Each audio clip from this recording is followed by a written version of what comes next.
মেঘ বলতে আপত্তি কি? বেশ, বলতে পারি। ছাদের উপর মেঘ দাঁড়াতো, ফুল পিসিমার বাড়ি। গ্রীষ্ম ছুটি চলছে তখন। তখন মানে কবে? আমার যদি 14, মেঘের 16-17 হবে।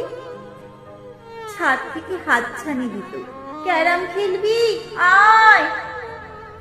সারা দুপুর কাহা তোকার ক্যারাম খেলা যায়। সেই জন্যেই জোচ্চুরি হয়। হ্যাঁ, জোচ্চুরি হতো। আমার যদি 14, মেঘের 15-16 মতো।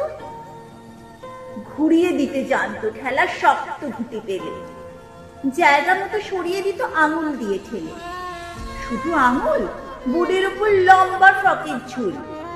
ছপাং ফেলে ঘুটিয়ে দিত ঘুটির দিক। এইখানে না, না ওখানে, হ্যাঁ এইটা না ওটা। ঝাঁপিয়ে পড়ে ছিনিয়ে নিল ঘুঁটির বাক্সটা। ঘুঁটিরও সেই প্রথম মরণ। প্রথম মরা মানে বুঝবে শুধু তারাই যারা ক্যারাম খেলা জানে।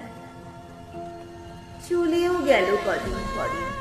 মেঘ যেমন যায়, কাঠ ফাটা রোদ দাঁড়িয়ে পড়ল মেঘের জায়গায়। খেলা শেখাও